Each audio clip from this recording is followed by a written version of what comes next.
Salut tout le monde! Alors imaginez un instant une IA qui pourrait lire Les Misérables d'un seul coup, sans pause, et qui se souviendrait de chaque petit détail, du tout début à la toute fin. Eh bien, c'est exactement le genre de prouesse qu'on va décortiquer ensemble aujourd'hui en plongeant dans Yarn, la technique qui donne aux intelligences artificielles une mémoire quasi infinie. La question est là. Comment une machine peut-elle réussir un exploit pareil? Notre mémoire, elle oublie, elle fatigue. Une IA, en théorie, non. Sauf que jusqu'à très récemment, elle souffrait d'un énorme handicap, une mémoire à très très court terme. Alors comment est-ce qu'on a fait pour briser cette barrière? Pour bien saisir le défi, il faut parler de ce qu'on appelle la fenêtre de contexte. C'est un peu la mémoire vive de l'IA. Pour les modèles d'ancienne génération, cette fenêtre, elle était minuscule, limitée à environ 8000 tokens. C'est suffisant pour un article de blog, oui, mais pour un livre entier, c'est comme essayer de lire à travers le trou d'une serrure. À peine on avance qu'on a déjà oublié le début. L'IA oubliait littéralement le chapitre 1 avant même d'arriver au chapitre 3. On appelle ça le mur de contexte. Et attention, ce n'est pas un bug, non. C'est une caractéristique fondamentale de l'architecture des Transformers, qui est vraiment l'ADN de la plupart des IA qu'on utilise aujourd'hui. Et pour comprendre comment Yarn a réussi à faire tomber ce mur, il faut d'abord comprendre comment il a été construit. Alors, tout commence avec le token. C'est vraiment l'atome du langage pour une IA. Ce n'est pas toujours un mot entier, ça peut être des morceaux de mots ou de la ponctuation. Par exemple, la phrase « j'aime l'IA » pourrait être découpée en 4 tokens « j'aime »,« aime »,« les » et « IA ». C'est avec ces petites briques que le modèle travaille et sa mémoire se mesure au nombre de briques qu'il peut gérer en même temps. Le truc, c'est qu'une collection de tokens, ce n'est qu'un simple sac de mots. Ce qui donne tout son sens, c'est l'ordre. Sans l'information de position, pour une machine, le chien poursuit le chat et le chat poursuit le chien, c'est exactement la même chose. L'IA a donc absolument besoin d'un moyen de savoir où se trouve chaque token dans la séquence. Et c'est précisément là que le bât blesse. Les toutes premières méthodes pour numéroter les tokens, elles marchaient bien sur quelques paragraphes. Mais quand on passe à l'échelle d'un roman, cette numérotation devenait de plus en plus floue, imprécise. L'IA commençait à confondre la position 5000 et la position 15000, elle perdait complètement ses repères. Voilà, c'est ça, la véritable origine du mur de contexte. Pour faire sauter ce mur, il fallait une innovation. Il fallait une sorte de système de navigation beaucoup plus précis pour les mots. Et cette innovation, eh bien, elle existe. C'est même la fondation sur laquelle Yarn a bâti tout son succès. Cette innovation, elle s'appelle ROP, pour encodage de position rotatif. L'idée est aussi simple que brillante. Au lieu de juste coller une étiquette position numéro 5 sur un token, on va plutôt faire pivoter sa représentation mathématique d'un certain angle. La position 1 pivote un tout petit peu, la position 2 un peu plus, et ainsi de suite. C'est l'angle de rotation lui-même qui est l'information d'opposition. Franchement, l'analogie du GPS, elle est parfaite. Ropé donne à chaque mot des coordonnées uniques dans le texte. Et grâce à ça, le modèle peut calculer non seulement la position absolue d'un mot, mais aussi sa distance et sa direction par rapport à n'importe quel autre mot, même s'il est très très loin.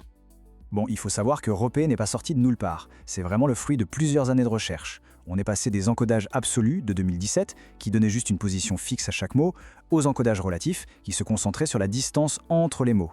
Et puis, en 2021, Ropé a tout changé en intégrant l'info de position directement au cœur du mécanisme d'attention du modèle. Sauf que même ce super GPS a ses limites. Sur des textes extrêmement longs, les rotations finissent par faire un tour complet sur elles-mêmes et se superposer. C'est exactement comme une horloge, après 12 heures, la petite aiguille revient au même endroit. Est-ce qu'il est 8 heures du matin ou 8 heures du soir? L'IA ne le sait plus. Les positions redeviennent ambiguës et le mur de contexte, même s'il a été bien repoussé, est toujours là. Et c'est pile à ce moment-là, pour résoudre ce problème d'ambiguïté à très grande échelle, qu'intervient la star du jour, Yarn. Sa mission, c'est d'étendre ROP pour que l'horloge ne se superpose jamais, même sur des centaines de milliers de tokens. Le nom Yet Another Rope Extension est en fait un clin d'œil assez humble. Les chercheurs ne prétendent pas avoir tout réinventé. Non, ils partent du principe que Rope est déjà excellent et ils proposent juste une méthode pour l'étirer, pour l'étendre bien au-delà de ses limites de base. L'analogie de l'élastique, elle est parfaite. Imaginez que ROP, c'est un élastique qui fonctionne super bien jusqu'à une certaine tension. Si on tire trop fort dessus, il casse et l'IA perd le fil. Yarn, c'est la technique qui permet d'étirer cet élastique beaucoup plus loin sans jamais atteindre le point de rupture. Alors, comment est-ce qu'il fait pour étirer cet élastique? C'est une recette assez fine en 3 étapes. D'abord, la mise à l'échelle. Yarn comprend bien que les relations entre des mots proches et les relations entre des chapitres entiers, ça n'a pas la même importance.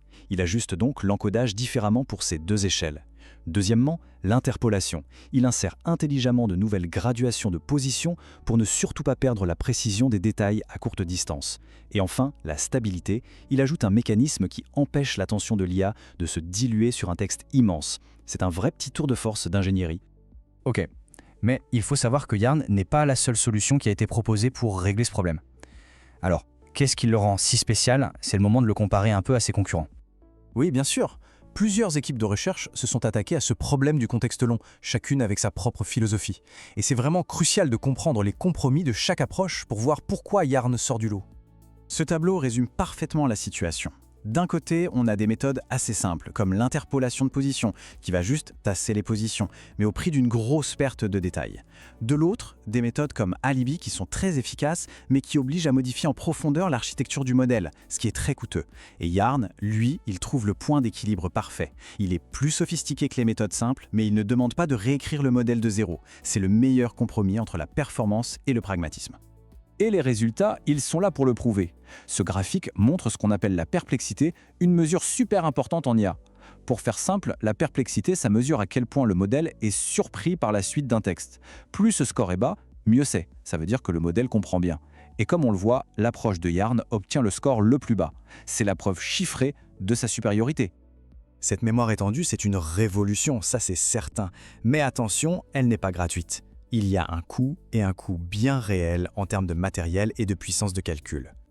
360 gigaoctets, voilà la quantité de VRM, la mémoire des cartes graphiques, qu'il faut pour faire tourner un modèle de taille moyenne avec une fenêtre de 128 000 tokens. Pour se donner une idée, les cartes graphiques les plus puissantes pour le grand public ont 24 gigas. Il en faudrait donc, une quinzaine. C'est absolument colossal. Alors oui, ce n'est clairement pas pour nos PC de bureau. Pas tout de suite en tout cas. Mais il faut voir le progrès immense que ça représente. Parce que ce chiffre, 360 Go, il n'est possible que grâce à d'autres optimisations géniales comme Flash Attention 2 qui rendent le calcul beaucoup plus efficace. Sans ça, on ne parlait pas en gigaoctets, mais en téraoctets. Et c'est peut-être ça finalement la plus grande leçon de Yarn. L'innovation en IA, elle ne vient pas toujours d'une révolution qui efface tout ce qui existait avant. Parfois, elle vient d'une ingénierie brillante, d'améliorations hyper astucieuses qui poussent une architecture existante et solide bien au-delà de ce qu'on croyait possible. On termine donc sur cette question un peu vertigineuse. Le mur des 8000 tokens est tombé, celui des 128 000 a été franchi, des modèles comme Gemini ou Claude visent déjà le million de tokens. La question n'est plus si, mais plutôt quand. Et surtout, qu'est-ce qu'on va bien pouvoir construire quand les IA auront une mémoire capable d'absorber non plus un seul livre, mais une bibliothèque entière? Merci beaucoup d'avoir suivi cette analyse.